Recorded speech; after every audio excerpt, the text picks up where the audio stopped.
Have you ever really thought about how that thing you ordered online gets to your house, like ridiculously fast? Well, it's all part of this hidden, super complex world called supply chain management.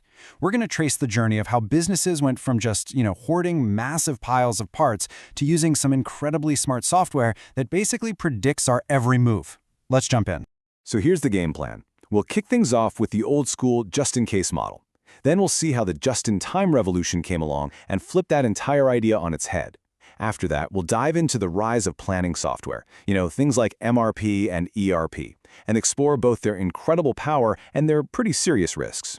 And finally, we'll land on a reality check, managing what you can actually produce.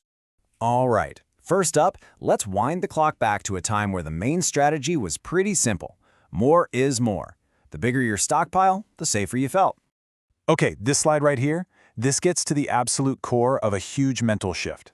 For the longest time, a giant warehouse overflowing with parts was seen as an asset on the books.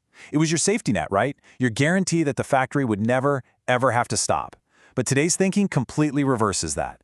Now, that same pile of inventory is seen as a liability. It's dead weight, costing you money. So what's so bad about a safety net? Well, for one, it's expensive. You gotta buy all that stuff, store it, insure it. But here's the bigger problem. It lets you hide from your mistakes. Think about it. If you have 1,000 screws and 10 of them are bad, you don't stop to figure out why. You just toss the bad one, grab another, and keep the line moving. The root cause of the problem never gets fixed because it's buried under that mountain of inventory.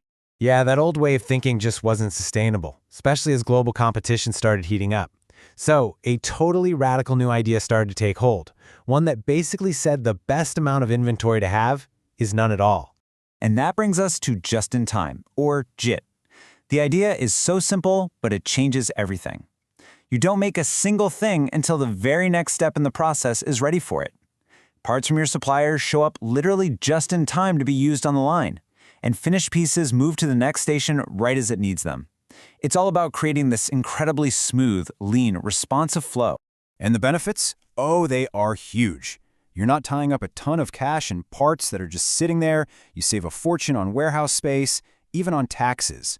Plus, if you update a product design, you're unstuck with a bunch of old, obsolete parts. And here's the big one. Remember those hidden problems?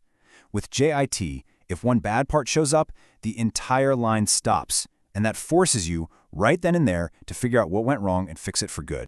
So here's the key distinction you gotta understand. JIT is what we call a pull system. It's like a restaurant. The chef doesn't start cooking until you, the customer, place your order. Your demand pulls the work through the kitchen. The opposite is a push system.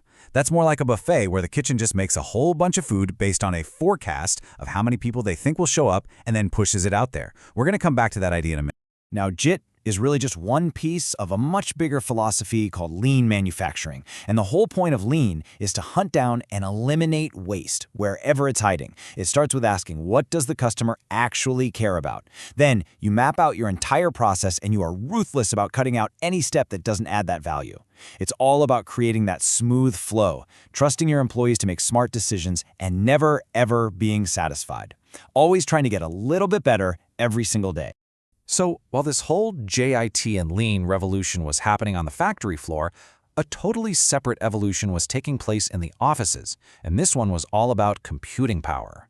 And that brings us to Materials Requirements Planning, or MRP. This is that push system we were just talking about. Instead of reacting to what's happening right now, MRP tries to predict the future. You tell the computer, okay, we're going to build 1,000 cars next month. And then the software does this incredible calculation, working backward through the entire recipe for a car. It figures out you need exactly 4,000 tires, 2,000 headlights, every single nut and bolt, and then it automatically schedules all the orders so everything shows up right when you need it. I mean, look how beautifully simple the goals are. Get the right part in the right quantity to the right place at the right time. That's it. It's this massive logistical puzzle that would be impossible for a human, but for a computer, it's a way to avoid both frustrating delays and wasteful excess. But MRP was really just the start. The next logical question was, why stop with just materials? What if we could connect everything? And that is the huge idea behind Enterprise Resource Planning, or ERP. An ERP system is this massive, all-encompassing piece of software that basically acts as the central nervous system for the whole company. It links up finance, HR, sales, production, You name it, all into one single unified database. So what happens when you decide to tie your entire company's fate to a single piece of software? Well, you get unbelievable power, but you also take on some pretty terrifying risks. Let's talk about the good stuff first, because it's pretty amazing. When everyone in the company is working from the exact same real-time information, you get these huge efficiencies. Decisions are faster and way smarter. The data is cleaner, and the whole company can pivot and respond to changes in the market with incredible speed. For a huge global company, it's the thing that can finally get everyone on the same page. Okay, but here's the other side of that coin. ERP systems are unbelievably expensive and complicated.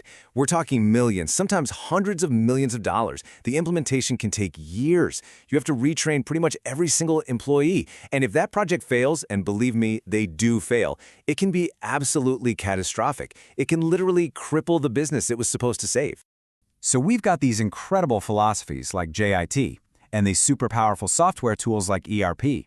But at the end of the day, all of this high-level planning slams right into a very simple, very physical wall called reality. I mean, you can have the most perfect forecast and the most elegant material schedule in the world, but it's all just fantasy if you don't have a rock-solid answer to one simple question. How much stuff can we actually make? This is where we get into capacity management. Now, you can measure this in a few different ways. First, there's theoretical capacity.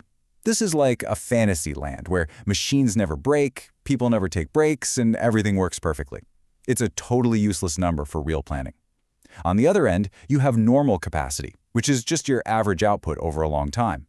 But the real sweet spot, the number that actually helps you run your business, is practical capacity. This is the highest level you can realistically hit when you account for all the real-world stuff, like planned maintenance and unexpected breakdowns. And why do we care so much about getting this one number right? Because it directly changes your product costs.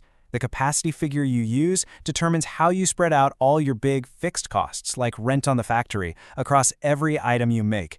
If you use an unrealistic number, you can trick yourself into thinking your products are cheaper to make than they really are. And that leads to bad pricing, and ultimately it hits you right in the profits. It all comes back to the money. So when you zoom out and look at this whole journey, it's pretty cool.